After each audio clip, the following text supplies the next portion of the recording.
ঐতিহাসিক খান জাহান আলী রহমতুল্লাহ মাজার সংলগ্ন দিঘিতে একমাত্র কমিটিকে সরিয়ে নেওয়ার ঘটনায় পুরো বাগেরহাটবাসী হতাশ ও মর্মাহত।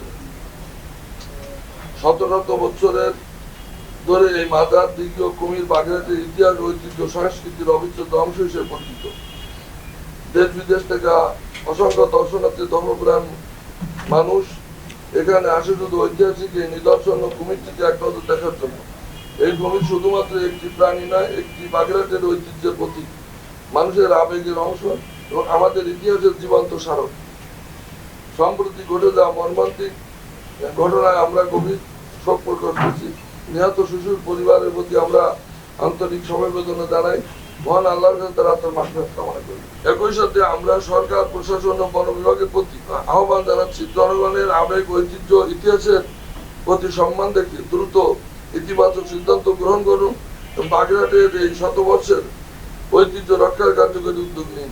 পরিশেষে আমরা আশা করি গণমাধ্যমে আমাদের এই যৌক্তিক দাবি জনগণের সামনে তুলে ধরবে ও সংশ্লিষ্ট কর্তৃপক্ষ বিষয়টি মানবিক ঐতিহাসিক দৃষ্টিকোণ থেকে বিবেচনা করবে। জেলা প্রশাসক আমার সাথে এবং পুলিশ সুপার সাহেব ছিলেন। ওনারা বললো যে ঠিক আছে, আমরা একটা মিটিং ডাকবো, এটাকে ব্যবস্থা নেবো। তো উনি যথাযথ মিটিং ডাকছে পরের দিন বৈকাল 3টায়। বাগেরহাট কি খালি ফকিরদের খাদেম দেয়, সাইডগঞ্জ মসজিদ থেকে খালি খাদেম দেয় নাকি? আমরা আমাদের পূর্বপুরুষে এটা রক্ষণাবেক্ষণ করছে, আমরা এখানে রক্ষণাবেক্ষণ বা দেখাশোনার দায়িত্ব করি। কিন্তু এই সম্পদ বা ঐতিহ্য তো বাগেরহাট ছাড়া বাগেরহাটের মানুষ, এখানে আরো বড়ভাবে আলোচনা করার দরকার ছিল। এবং রাত 3টের সময় মিটিং থেকে রাত 10টার সময় সিদ্ধান্ত নেওয়া, জেলা প্রশাসনের এই ধরনের এখতিয়ার আছে কিনা আমি জানি না। উনি যেটা করছে, উনি একজন ডিস্ট্রিক্ট ম্যাজিস্ট্রেট হিসেবে উনি কাজটা সঠিক করেছে কিনা উনি নিজের কাছেই যদি প্রশ্ন করে, যে উত্তর উনি নিজে পাবে। সেখানে সাংবাদিক বন্ধুরা ছিল, সাংবাদিক বন্ধুরা ওইভাবে তার সম্মতি দেয় নাই। এবং ওইখানে যারা উপস্থিত ছিল তাদেরও যদি মতামত নেওয়া হয় এক এক করে, তা তারা মেজরিটি ছিল ওইভাবে কুমির না নেয়। সবাই ছিল একটা নিরাপত্তা, মানে যারা দর্শনার্থী আসবে বা স্থানীয়, একটা কুমিরটাকে নিরাপদভাবে রাখা যায়, তাতে কোনো দুর্ঘটনা না ঘটে, এর পক্ষে ছিল। আমরা তার পক্ষে, আমরা সে ধরে সহযোগিতা চাই। আর আপনি আরেকটা প্রশ্ন করছেন যে ব্যবসার কথা বলছেন খাদেমদের, এটা যুগ যুগ ধরে 550 বছর ধরে মাজারে লোকজন আসে। এবং আমরা খাদেমরা কোনো লোকের বাড়ি যে বলে আসি না যে আমরা কুমির নিয়ে আসবেন, টাকা নিয়ে আসবেন, ওই কুমিরে খাবার টাকা, ছাগল, মুরগি নিয়ে আসবেন, বা মুরগি না নিয়ে আসলে ঢোকা যাবে না, পয়সা নিয়ে ঢোকা যাবে না। 60 গম্বুজ মসজিদ আগে আমাদের পূর্বপুরুষরা যখন দেখাশোনা করতো, তখন ওইখানে পয়সা লাগতো না, গভর্নমেন্ট ওইখানে পয়সা দিচ্ছে। 72 ঘন্টা ময়েশ্চার লক সমৃদ্ধ লিলি বডি ওয়াশ, শিয়া বাটারের গুডনেস স্কিন রিপেয়ার করে রাখে সফট ও গ্লোয়িং। 60 গম্বুজ মসজিদ দেখার জন্য পয়সা নিচ্ছে, কিন্তু আমরা খান জাহান আলী দরগাহ শরীফ দেখার জন্য আমরা কোনো ছাদের ব্যবস্থা করেছি নাকি? তাহলে অন্যায় কারা করতেছে? আর যারা এটা বলতেছে ব্যবসা, আমাদের ব্যবসা কি? আমরা ওইটা দেখাশোনা করি, ওইখানে মেনটেন্স হয়, মানুষকে বাজারে পয়সা দেবে না দেবে তার ব্যাপার। কুমির পয়সা দিয়ে বা কুমিরে খাওয়ানোর জন্য তো আমরা কোনো কিছু বিজ্ঞাপন দিই না তো, যে কুমিরে খাওয়ানোর জন্য আমরা হাসপাতালে নিয়ে আসেন। এই যে কথাবার্তা বলা হচ্ছে, এগুলো বানোয়াট এবং মানে আমাদের জন্য এটা প্রযোজ্য না। এবং আমার কাছে একটা আবেদন নিয়ে এবং এটা নিয়ে জেলা প্রশাসক লেখে যে এখানে এই ঐতিহ্য রক্ষার জন্য, তখন মন্ত্রী শাহজাহান সিরাজের কাছে আমি যাই। তারপর তখন উনি ওই কুমিরের যে গবেষণা করে জাপানি যে ভদ্রলোক একটা রিপোর্ট দিয়েছিল, ওই রিপোর্টের মতামতের ভিত্তিতে 6টা কুমির এখানে আনা হয়। 40টা কুমির আনা হয়েছিল, 6টা আমাদেরকে দিয়েছিল, আর বাকিগুলো গভর্নমেন্ট অন্য চট্টগ্রামে বা সাফারি পার্ক কোথায় নিয়ে গেছিল। কাজে এখানে ব্যক্তিগতভাবে তো আমরা কিছু করি, এটা গভর্নমেন্টের এবং সিদ্ধান্তের পরে হয়েছিল। এবং ওইখানে কুমিরের যারা এক্সপার্ট জাপানি এক লোক আসছিল, উনি এটা গবেষণা করে রিপোর্ট দিয়েছিল, তার রিপোর্টের বেসিস এই কুমির আনা হয়। কেউ ওই পানি নিয়ে যে খাবে, কেউ এখানে উজু করতে আসে। তা এখন এখানে কুমির আছে দীর্ঘদিন ধরে, 500 বছর ধরে কুমির ছিল। কারণ আমরা চাই কুমিরও থাকবে, জনগণও থাকবে।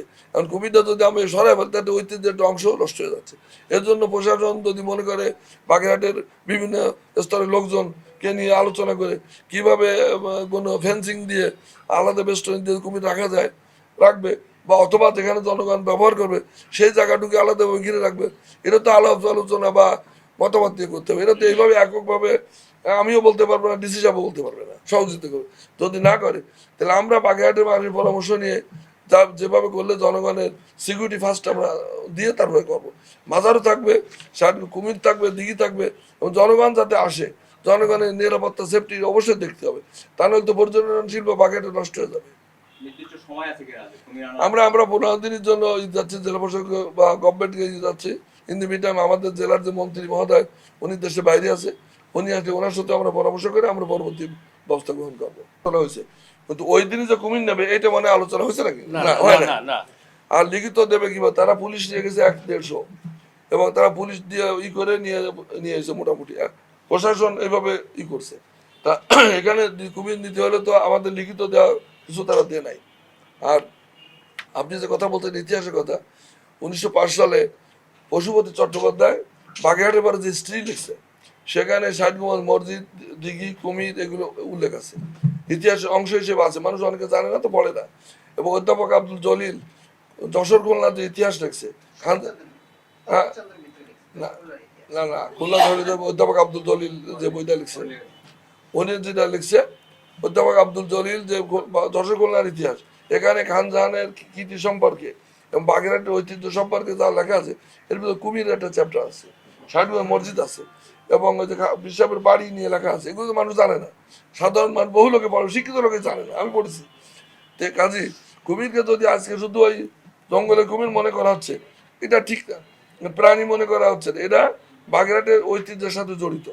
যদিও কুমির হিংস্র প্রাণী, কিন্তু আমরাই ওই পৃথিবীর কোথাও যে কুমির ডাকলে কাছে আসে, আই কালাপার বলে আসে, এটা আমি জানি না, আমি দেখিনি। আমি বহু বিদেশ ঘুরছি, ইন্ডিয়ার বহু জায়গায় গেছি, বহু মিউজিয়ামে গেছি, কিন্তু আমরা এই বাগেরহাট এটাটা আমি বলবো না যে এখানে কোনো আল্লাহর কোনো কেরামতি আছে বা এটা কিছু না, কুমির একটা প্রাণী ঠিক আছে, কিন্তু এখানে মানুষের ডাকলে কালাপার দলাপার বলে ডাকলে আসে, এই যে জিনিসটা এর মধ্যে নিশ্চয়ই সেই আমলের থেকে একটা ট্র্যাডিশন গড়ে উঠছে।